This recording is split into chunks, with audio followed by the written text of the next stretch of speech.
আমরা যারা প্রতিনিয়তই বাচ্চাকে নিয়ে স্কুলে যাই, আজকে এই ভিডিওটা তাদের উদ্দেশ্যে।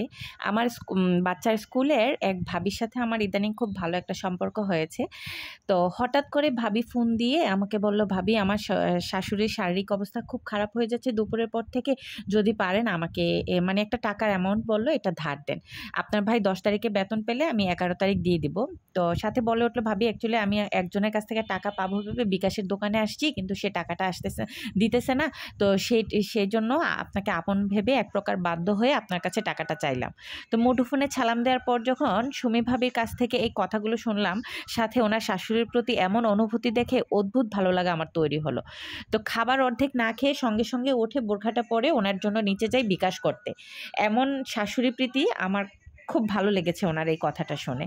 তো উনি হচ্ছে অ্যাকচুয়ালি আমার বাচ্চার সহপাঠীর মা ছিল। কয়েক মাস ধরে স্কুলে পরিচয়, স্কুল প্লাস কোচিং একই সাথে, সেই সূত্রে সম্পর্কটা ভালোই ছিল। আমাকে স্কুলে বা কোচিংয়ে না দেখলে উনি সঙ্গে সঙ্গে কল দিতেন, জানতে চাইতেন আমার কোনো সমস্যা হয়েছে কিনা, কোনো কারণে স্কুলে কেন আসতেছি না। এবং ধার্মিকতার দিক থেকে উনি আমার কাছে একজন পরিপূর্ণ মানুষ ছিলেন। ধর্মীয় দিনগুলোতে রোজা রাখা, সাপ্তাহিক সোমবার ও বৃহস্পতিবারে রোজা রাখা ছিল ওনার প্রাত্যহিক অভ্যাস। 5 ওয়াক্ত নামাজ ও তাহাজ্জুদের নামাজ উনি কোনোটাই নাকি মিস দেন না স্বেচ্ছায়।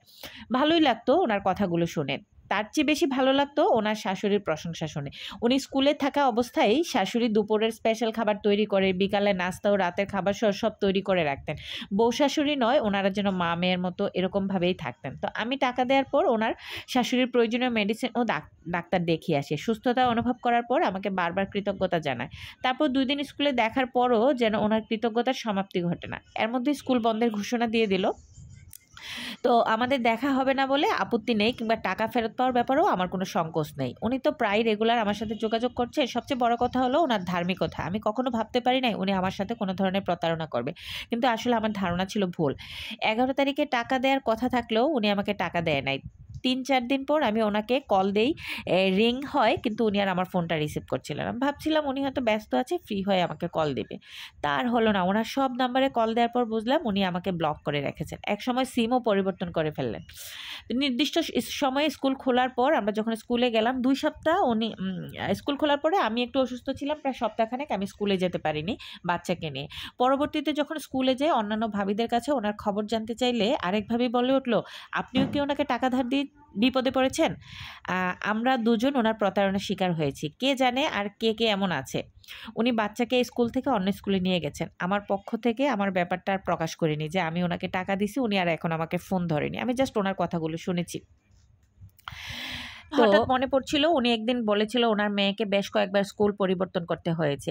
কখনো মণিপুর স্কুল, কখনো নিউ মডেল স্কুল, কখনো নিকটবর্তী বাসার কাছের স্কুল।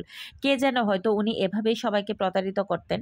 বিশ্বাস ভঙ্গের কষ্ট কতটা যন্ত্রণাদায়ক হয় জীবনে প্রথম সেদিন আমি অনুভব করেছি।